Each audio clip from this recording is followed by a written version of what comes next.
Uh, Hi friends, so basically in the last video we have seen how a copy column transformation is worked upon with. So for a data flow task in SSIS package, the next, as I had shared that we will be learning the derived column transformation. So here we are going to learn the derived column transformation in this video. What we have here is the same package with this little amount of change that I have done. I have removed the copy column transformation.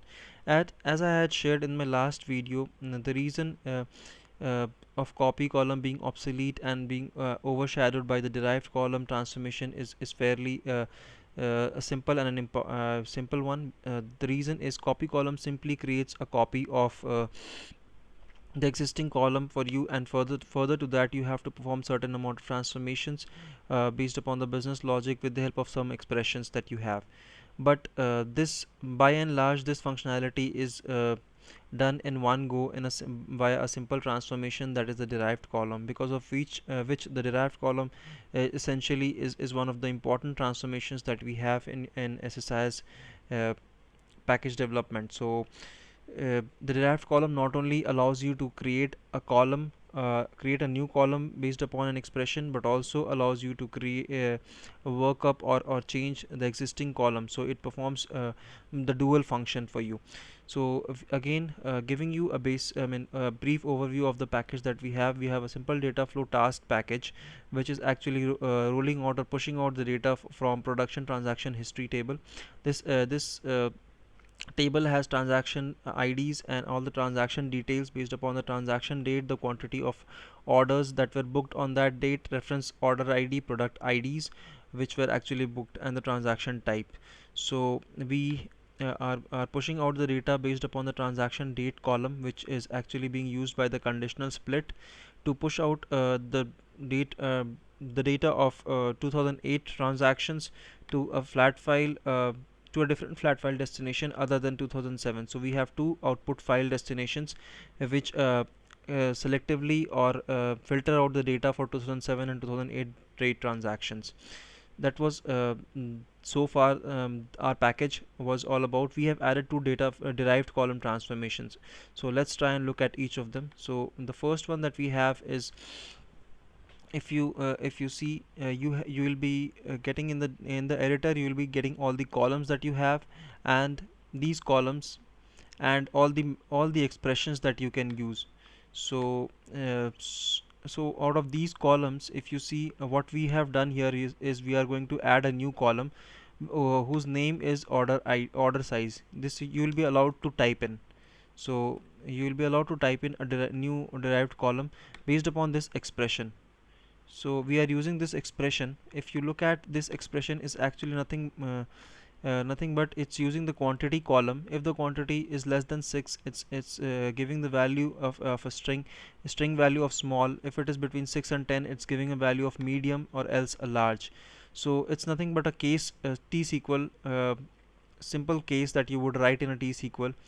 So that has been converted into an expression here, and we have added a new column of order size based upon this quantity column. So if you look at the derived column values, you will be getting the replace option as well. So either you can add a new column or replace an existing one. If you replace an existing one, it will simply override the values of the column based upon the expression. This is for 2008. So for 2008 we are adding a new order size column.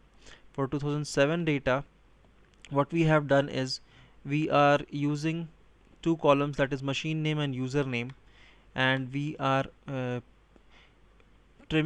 using the trim functions. If you take a look, you will get all the functions that you have here.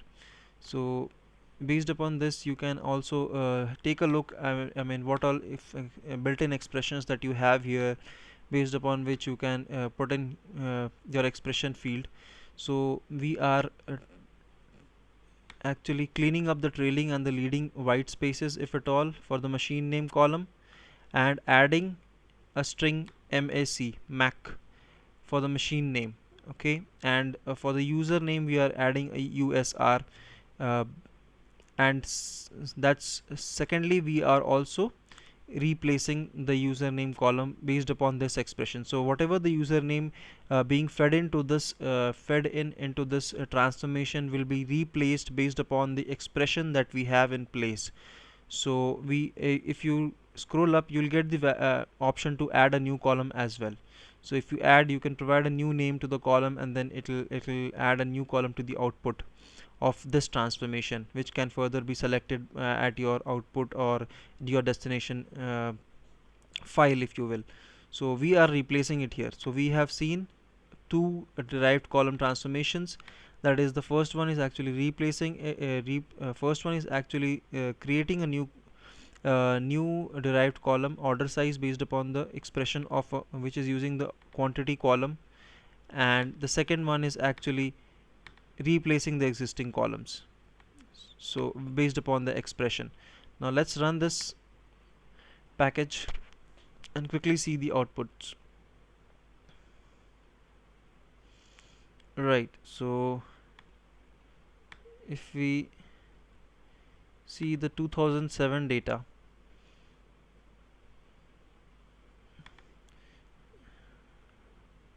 so if you see the 2007 data, you will be seeing there is this value appended,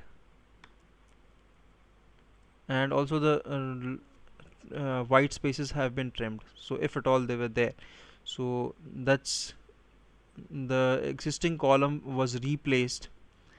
Secondly, if you look at the 2008 data, you will see a new column that has been added with the name of order size.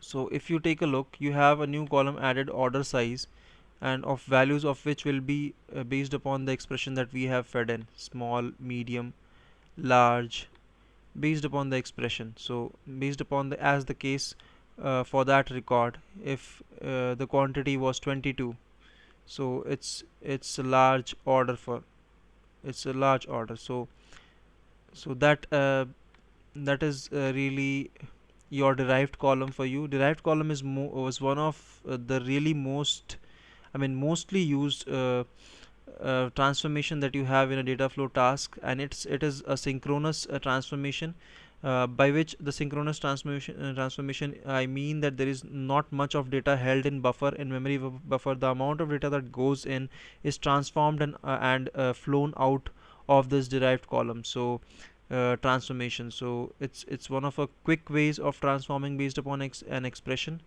So I hope you would be using as and when necessary. This transformation will really add value to your SSIS development. So thanks a lot, friends. Thank you.